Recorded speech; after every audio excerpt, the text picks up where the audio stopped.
भगवान सर्वज्ञ हैं, जान गए कि पूतना आ गई है। पूतना के प्रसंग में विशेष क्या है वो जाने।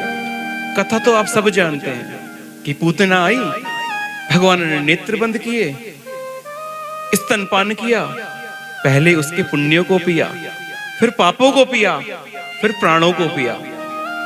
अच्छा, पुण्य और पाप को क्यों पिया? अरे जिसको मैं छू दूं, जिसको मैं आरोग लूं, वो स्वर्ग और नरक में नहीं जाता, मेरे ही लोक में जाता है। क्यों? क्योंकि पुण्य के बल पर स्वर्ग की प्राप्ति और पाप के बल पर नरक की प्राप्ति। जीव को पुण्य और पाप दोनों के बंधन को तोड़कर जब निर्गुण बन जाता है, तभी ठाकुर जी अपने निज लोक में उसका प्रवेश कराते हैं। पुण्य क्या थे पूतना के पास? वो तो राक्षसनी थी ना, तो कहां से पुण्यवती हो गई? केवल एक ही पुण्य था, वो ठाकुर जी के पास तक आई। ठाकुर जी कहते हैं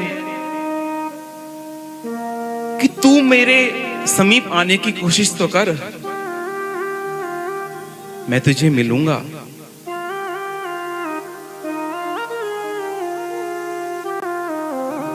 रसिक कहते हैं, जो तू आवे एक पग, मैं आऊं पग 60।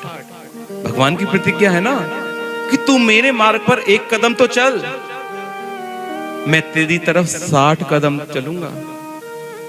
लेकिन हम सबका वो एक कदम चलना है क्या? केवल एक बात, अपने अंदर विद्यमान दोषों को स्वीकार लेना ही एक कदम चलना है। क्योंकि हमसे अधिक हमारे दोषों के बारे में कोई नहीं जानता। हम जानते हैं लेकिन मानते नहीं हैं।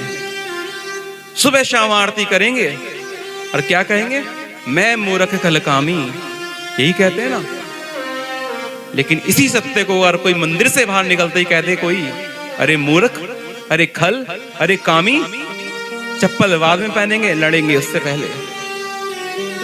अभी तो तुम कह के आए कि मैं मूर्ख हूं, खल हूं, कामी हूं, क्रोधी हूं, तो उसने भी तो तुम्हारे लिए वही कहा। तो अपने अंदर के दोषों को स्वीकार कर लेना ही वो एक कदम है कि हे नंदनंदन, हे श्याम सुंदर, मैं इतने दोषों से युक्त हूं, तुम तक नहीं आ सकता। बस अपने स्थान पर बैठे बैठे स्वीकार कर सकता हूं कि मैं कितना भी प्रयत्न करूं, मैं तुम तक नहीं आ सकता। जब जीव स्वीकार कर लेता है तो भगवान उसकी ओर अग्रसर हो जाते हैं। और देखो कितनी अद्भुत रीत, चलते भगवान हैं और भक्त को क्या लगता है कि मैं भगवत प्राप्ति के मार्ग पर चल रहा हूं। भगवान हमारी ओर बढ़ रहे हैं और आनंद की अनुभूति हमें कि मैं भगवत प्राप्ति के पथ पर चल रहा हूं। लेकिन कैसा पथ? जैसे ही भक्त को अभिमान होता है कि ये मैंने किया, अरे ठाकुर जी का सुंदर आयोजन किया, कथा मैं करवा रहा हूं, 56 भोग मैं लगा रहा हूं, अरे ये मैं ना करता तो कैसे होता।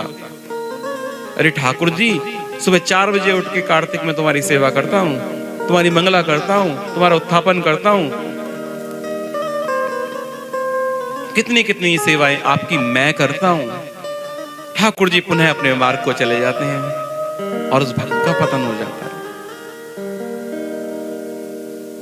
तो पूतना और कोई नहीं, हम सबके अंदर भी एक राक्षस है, वही पूतना है।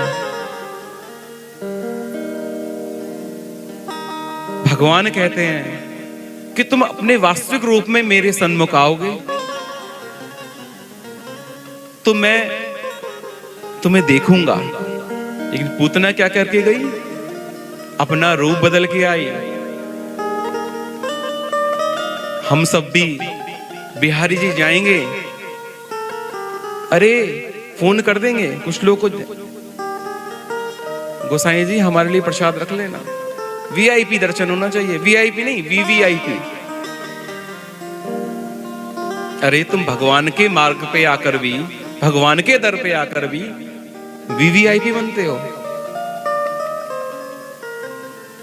भूल जाते हैं जीव अपना स्वरूप, क्योंकि जीव का एक ही मात्र स्वरूप है, जीवे स्वरूपे नित्य कृष्ण दास। अरे अपने आप को कृष्ण का दास मानो।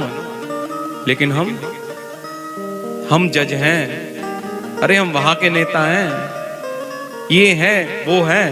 कभी ये कहा कि मैं तुम्हारा हूं और तुम मेरे हो? नहीं कह पाए। तो ऐसे ही पूतना रूप बदल कर आई, भगवान ने उसको नहीं देखा। हम सब भी तरह तरह के बहरूपियां हैं, कितने कितने रूप बदल कर गाते हैं। कभी कोई रूप, कभी कोई रूप। हम खुद नहीं जान पाते कि हमारा वास्तविक रूप क्या है।